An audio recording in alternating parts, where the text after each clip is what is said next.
Inspector गौरव थाने में अपनी कुर्सी पर बैठा था। लगातार हो रही बारिश की बूंदें बाहर टिन की छत पर टकराकर सूना माहौल और भी भयावह बना रही थी। उसी समय उसकी नजर मेज पर रखी कई शिकायतों की फाइलों पर पड़ी। एक एक फाइल खोलते हुए उसका माथा सिकुड़ता गया। हर शिकायत में सिर्फ एक ही नाम, शंकर। गौरव ने फाइलें पलटते हुए सब इंस्पेक्टर सुभद्रा की ओर देखा। सुभद्रा, कौन है ये शंकर जिसके खिलाफ इतनी शिकायतें दर्ज है? क्या कोई इसके खिलाफ यहाँ पर एक्शन नहीं लेता? नहीं साहब, ये बहुत ही दबंग व्यक्ति है। गांव के लोग इसे धुरंधर के नाम से बुलाते हैं। आज तक किसी भी ऑफिसर की हिम्मत नहीं हुई इसके खिलाफ एक्शन लेने की। कहते हैं कि इसकी बीवी जादू टोना करती है। गांव वालों का तो ये भी मानना है कि ये तंत्र मंत्र की शक्ति से ही अब तक अपने पति को सबसे सुरक्षित रखी हुई है। ये सुनकर गौरव के चेहरे पर गुस्से की लकीरें उभर आई।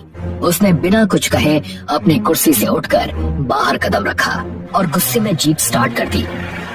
गौरव की जीप गांव से थोड़ी ही दूर गई थी कि रास्ते में एक जगह वो नामी अपराधी शंकर बैठा दिख गया, बिना किसी डर के, जैसे वो कानून का मजाक उड़ा रहा हो। गौरव जीप से उतरा और सीधा उसकी ओर बढ़ा। तुम्हें क्या लगता है कि मैं तुम्हें अरेस्ट नहीं करूंगा? शंकर की आंखें क्रोध से भर उठी। यहाँ से चले जाओ इंस्पेक्टर, तुम मुझे नहीं जानते। इतना कहते ही शंकर गौरव पर टूट पड़ा। तेज धक्कों, घूसों और हिंसा के बीच भी गौरव उस पर हावी हो गया और उसे घसीटता हुआ थाने तक ले आया। जैसे ही सुभद्रा ने शंकर को देखा, वो दंग रह गई। ये आपने क्या किया? बस सुभद्रा, बस, इसी डर को तो मुझे समाप्त करना है। लेकिन अगले ही पल परिस्थिति अंधेरी हो गई। शंकर ने अचानक अपनी पिस्तौल निकाली और गौरव पर तान दी। गौरव ने भी बचाव में अपनी पिस्तौल निकाली और तभी अचानक एक गोली चली। गोली सीधी शंकर के सीने में जा लगी। शंकर लड़खड़ाता हुआ नीचे गिरा। उसके होंठ कांप रहे थे, आंखों में दहशत के साथ एक भयानक वादा। याद रखना इंस्पेक्टर, मौत तो एक शुरुआत है। तुम मुझे मार कर भी मार नहीं सकते। मैं वापस आऊंगा और तुम्हारे पूरे परिवार को खत्म कर दूंगा। ये कहकर शंकर की सांसें थम गई। अंधेरा और गहरा हो चुका था। इंस्पेक्टर गौरव उसी घटना की यादों में डूबा था कि सब इंस्पेक्टर सुभद्रा उसके पास आई।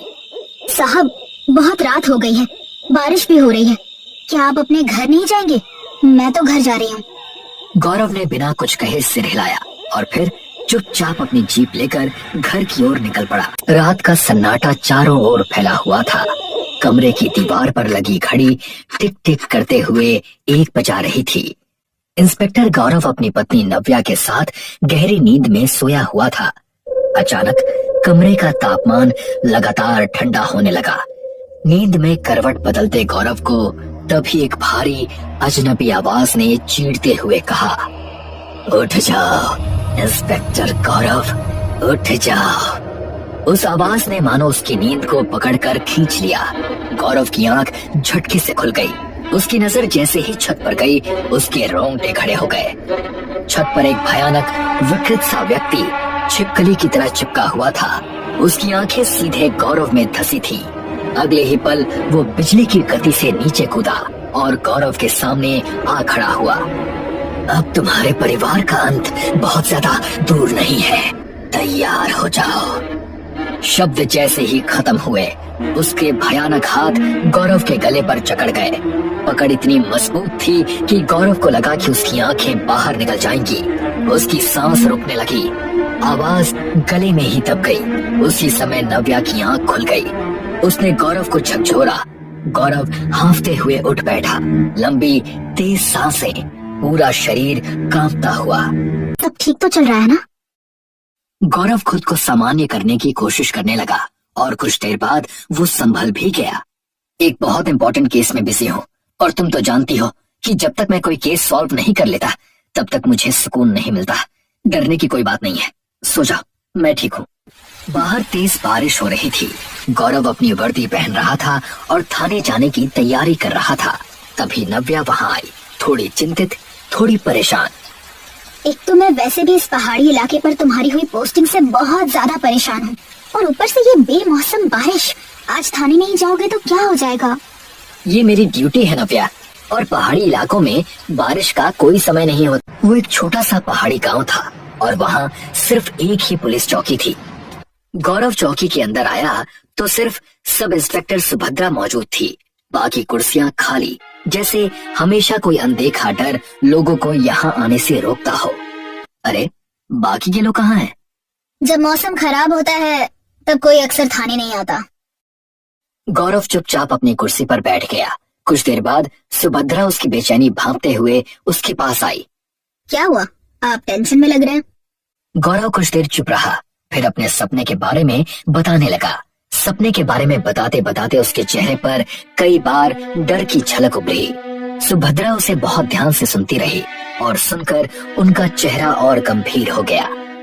मैंने आपसे मना किया था साहब, वो इस गांव का सबसे धुरंधर आपराधिक किस्म का आदमी था। नव्या ने डाइनिंग टेबल पर खाना लगा दिया। दोनों पति पत्नी चुपचाप खाना खाने बैठे। उसी समय गौरव की नजर नव्या की कुर्सी के पीछे गई और उसकी सांसें रुक गईं। वहां शंकर खड़ा था, वही भयानक चेहरा, मृत्यु जैसा ठंडा और आंखों में आग। नव्या पीछे देखो। नव्या ने जैसे ही पीछे देखा उसकी चीख घुट गई।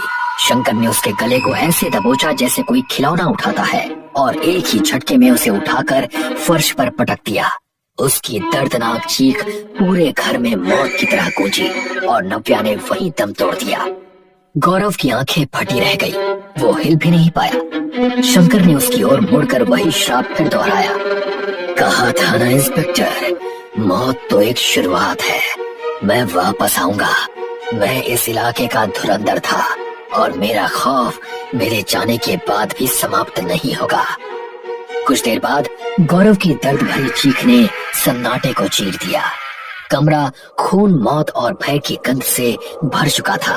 गौरव और नव्या दोनों की दुनिया एक पल में बिखर गई थी और उस रात इस छोटे पहाड़ी गांव ने एक नया डर जन्म लेता महसूस किया। उस रात दीवारों ने चीखों को सोखा था, फर्श ने खून को और हवा ने एक वादा कि शंकर की वापसी अभी खत्म नहीं हुई है। अंधेरा बस दरवाजों की दरारों में छिपकर इंतजार कर रहा था, अगले शिकार का, अगली सांस का, अगली चीख का।